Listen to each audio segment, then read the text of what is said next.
আল্লাহু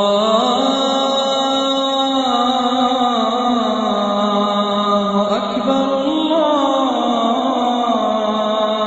আকবার, আল্লাহু আকবার, আল্লাহু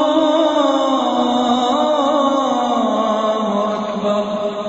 এখন ইসলাম ধর্মে ঐচ্ছিক রোজা আর বাধ্যতামূলক রোজা, এদের পার্থক্যটা আসলে কি?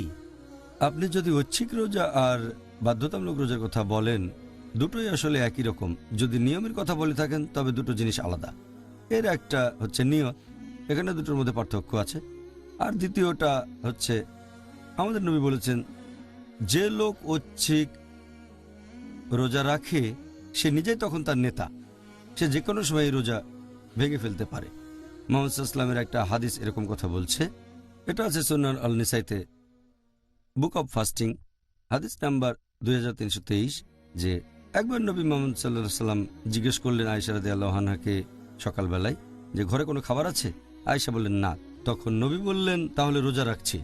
তার মানে তিনি আগের রাতে নিয়ত করেননি, যেটা প্রয়োজন বাধ্যতামূলক যখন রোজা রাখা হয়। যদি ঘুম থেকে ওঠেন আর তখনও কিছু না খান বা কিছু না পান করেন, আপনি সে সময় নিয়ত করতে পারেন, কোনো সমস্যা নেই।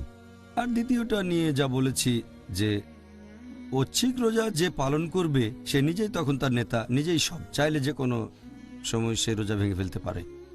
একটা হাদিস, এটা আছে তিরমিজিতে, বুক অব ফাস্টিং, হাদিস নাম্বার 732, যে উম্মে হানি রাদিয়াল্লাহু আনহা বলেছেন যে যেদিন মুসলিমরা মক্কা বিজয় করল, তারপর আমরা একটা বাসায় গেলাম, মুহাম্মদ সাল্লাল্লাহু আলাইহি ওয়াসাল্লামকে তখন পানি খেতে দেওয়া হলো।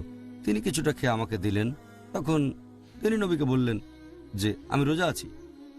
তখন নবী বললেন যে তুমি কি মানত করেছিলে যে রোজা থাকবে? তিনি বললেন না, ঐচ্ছিক রোজা। তখন নবী বললেন যে ঐচ্ছিক রোজা পালন করে সে নিজেই তখন তার নেতা হয়ে যায়, সে চাইলে যে কোনো সময় রোজা ভেঙে ফেলতে পারে। তুমি চাইলে এখন রোজা ভাঙতে পারো, ইচ্ছে হলে ভেঙে ফেলো, না হলে রাখতে পারো, এখানে সিদ্ধান্তটা তোমার। একই রকম একটা হাদিস আছে সুনান আল বাইহাকিতে, হাদিস নাম্বার 8362, যে একবার তার বাসায় এক সাহাবা নবী মুহাম্মদ সাল্লাল্লাহু আলাইহি ওয়াসাল্লামকে আমন্ত্রণ জানালেন। নবী অন্যান্য সাহাবাগণকেও নিয়ে গেলেন। খাবার পরিবেশনের সময় এক সাহাবা বললেন আমি রোজা আছি। নবী তখন বললেন, এই লোক তোমার জন্য কষ্ট করে খাবার তৈরি করেছে, সে টাকা খরচ করেছে, তাই রোজা ভেঙে ফেলো, আর তুমি চাইলে রোজাটা পরে রাখবে।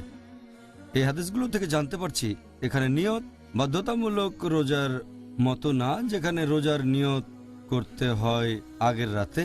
তবে আরাফাতের দিনে রোজা রাখলে বা মুহররমের 10 তারিখে রোজা রাখলে আগের রাতে নিয়ত করাটা ভালো। ঐচ্ছিক রোজার ক্ষেত্রে নিয়তটা পরেও করতে পারেন। আপনি চাইলে রোজা ভেঙে ফেলতে পারেন, রোজা ভাঙার পর চাইলে সেটা পরে রাখতে পারেন, না চাইলে রাখবেন না, এটা আপনার উপর নির্ভর করবে।